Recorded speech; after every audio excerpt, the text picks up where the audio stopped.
को 15 अगस्त से ब्राह्मण अंग्रेजों के गुलाम थे, हम ब्राह्मणों के गुलाम थे। यानी हम गुलामों के गुलाम थे, अंग्रेजों के गुलाम आजाद हो गए।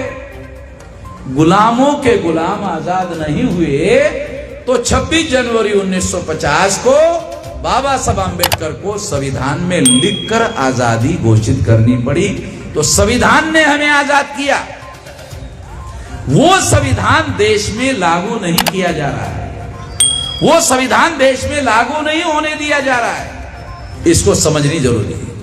और एक बड़ा मामला देश में खड़ा किया जा रहा है आज के तारीख में, 2014 से चल रहा है। क्या है? हिंदू मुसलमान। हिंदू मुसलमान, जब हिंदू मुसलमान होता है ना तो महंगाई खत्म हो जाती है। अरे हर आदमी इसी से परेशान रहता है कि नहीं यार हिंदू मुसलमान का मामला है। उसको पूछो महंगाई, अरे महंगाई छोड़ो, ये हिंदू मुसलमान का मामला बड़ा है। महंगाई बर्दाश्त लोग कर रहे हैं, क्यों? नहीं, मामला हिंदू मुसलमान का। ब्राह्मण लोग कहते थे 15 अगस्त के पहले कहते थे अंग्रेज हमारे दुश्मन है, अंग्रेज चले गए, आजादी मिली ब्राह्मणों को। अब क्या कहते हैं? मुसलमान दुश्मन। पहले कहते थे अंग्रेज दुश्मन है, अब कहते हैं मुसलमान दुश्मन है। हमारे लोगों के बस्ती में आते हैं, कहते मुसलमान दुश्मन है। तो मुसलमान शेड्यूल कास्ट का कैसे दुश्मन है? मुसलमान शेड्यूल ट्राइब का कैसे दुश्मन है? मुसलमान ओबीसी का कैसे दुश्मन है? कैसे है? क्या मुसलमानों ने वर्ण व्यवस्था बनाई? नहीं बनाई। मुसलमानों ने जाति व्यवस्था बनाई? नहीं बनाई। मुसलमानों ने अस्पृश्यता बनाई? नहीं बनाई। मुसलमानों ने आदिवासियों का सेग्रीगेशन किया? नहीं किया। मुसलमानों की वजह से आदिवासी जंगलों में रह रहे? नहीं रह रहे। घुमंतू जाति के लोगों का बहिष्कार हुआ? क्या मुसलमानों ने किया? नहीं किया। शूद्रत्व, पिछड़े वर्ग, बख्शी मंडल पर थोपा गया, क्या ये काम मुसलमानों ने किया? नहीं किया। महिलाओं को दास बनाया, क्या ये मुसलमानों ने किया? नहीं किया। इसमें से कोई भी काम मुसलमानों ने नहीं किया।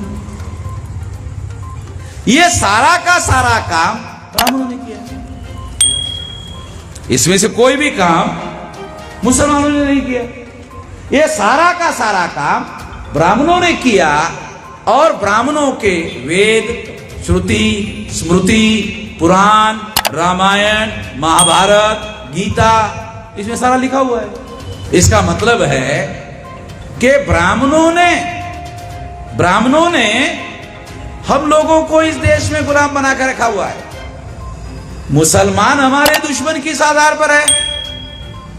मुसलमान राष्ट्रपति है, मुसलमान देश चला रहे हैं, मुसलमान बड़े बड़े मंत्री है, संतरी है, कौन है? क्या मुसलमानों के पास कोई पावर है? मुसलमानों के पास कुछ नहीं है। मगर आरएसएस के लोग मुसलमानों को एससी, एसटी, ओबीसी के सामने बता रहे हैं ये तुम्हारे दुश्मन है। जो दुश्मन है ही।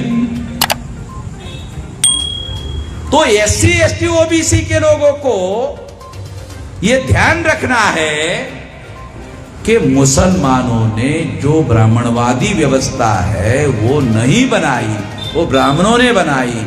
उसके धर्म शास्त्रों में एविडेंस है। इसलिए मुसलमान हमारे दुश्मन हो नहीं सकते। अगर कोई दुश्मन हो सकता है डॉक्यूमेंट्री एविडेंस के आधार पर, तो ब्राह्मण है। मेरी कोई निजी दुश्मनी नहीं है ब्राह्मणों के साथ। ब्राह्मणों के खेती को मेरी खेती लगी हुई है। मेरे ढोर डंगर ब्राह्मणों के खेती में जाके चरते हैं, ब्राह्मणों के ढोर डंगर मेरे खेती में आके चरते हैं। इसलिए वामन मेश्राम का और ब्राह्मणों का झगड़ा है, कोई निजी झगड़ा नहीं है, ये कोई निजी मामला नहीं है, ये सिद्धांत का मामला है। ये सिद्धांत का मामला है।